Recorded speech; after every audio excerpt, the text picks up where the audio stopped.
নির্বাচনের আগে এক ছাতার নিচে আসছে ইসলামী দলগুলো। ৫ দফা দাবিতে যুগপথ কর্মসূচির ঘোষণা দিয়েছে জামায়াতে ইসলামী, খেলাফত মজলিস এবং ইসলামী আন্দোলন। ১৮ সেপ্টেম্বর ঢাকায় সমাবেশ সহ ৩ দিনে কর্মসূচি দিয়েছে জামায়াত। একই দিন বিক্ষোভ করবে অন্য দুটি দলও। কদিন ধরে রাজনীতির ময়দানে জোর গুঞ্জন, জুলাই সনদ বাস্তবায়নের প্রক্রিয়া নিয়ে যুগপথ আন্দোলনে নামছে ইসলাম ধর্মভিত্তিক রাজনৈতিক দলগুলো। সোমবার যা স্পষ্ট হলো কয়েকটি রাজনৈতিক দলের সংবাদ সম্মেলনে। নির্বাচন ঘিরে আন্দোলন সংগ্রামে যারা আসছেন এক ছাতার নিচে, এরই ধারাবাহিকতায় রাজধানীর মগবাজার কার্যালয়ে ৫ দফা দাবি তুলে ধরে জামাত ইসলামী।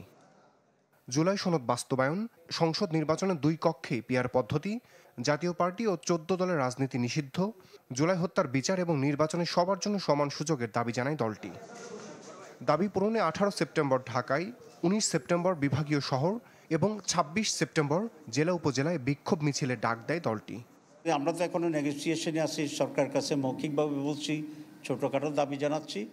যদি সরকার এই বিষয়ে কোনো সিদ্ধান্ত গ্রহণ না করে, আলাপ আলোচনার জন্য আমাদের আহ্বান না করে, তাহলে ধীরে ধীরে আমরা জনগণের পক্ষ হইয়া ময়দানে এটার প্রতিনিধিত্ব করব। কত মানুষ এটা চায় সেভাবে আমরা কর্মসূচি নিচ্ছি আস্তে আস্তে, এবং সকলের সাথে আমাদের যোগাযোগ হচ্ছে।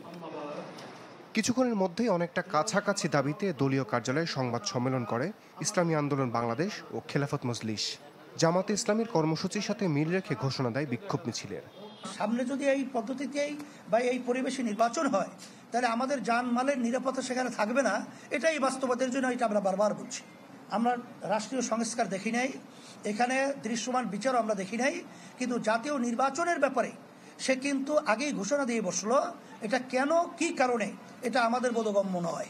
অন্তর্বর্তীকালীন সরকার জাতীয় সনদ 25 আইনি ভিত্তি প্রদানের সুস্পষ্ট উদ্যোগ না নিলে পরবর্তীতে বৃহত্তর কর্মসূচি ঘোষণা করা হবে ইনশাআল্লাহ। জুলাই গণ অভ্যুত্থান আকাঙ্ক্ষা পূরণে নতুন বাংলাদেশ গড়ার লক্ষ্যে প্রয়োজনীয় সংস্কারের জন্য ঘোষিত শান্তিপূর্ণ কর্মসূচি বাস্তবায়নের জন্য সর্বস্তরের নেতাকর্মী সহ দেশব্যাপী আহ্বান জানাচ্ছি। তারা জানান আরও কয়েকটি রাজনৈতিক দলের সাথে চলছে আলোচনা। আদর্শিক গাঁটছড়া হলে আন্দোলনে সামিল হবে তারাও। রমিজ হুসাইন, চ্যানেল 24, ঢাকা।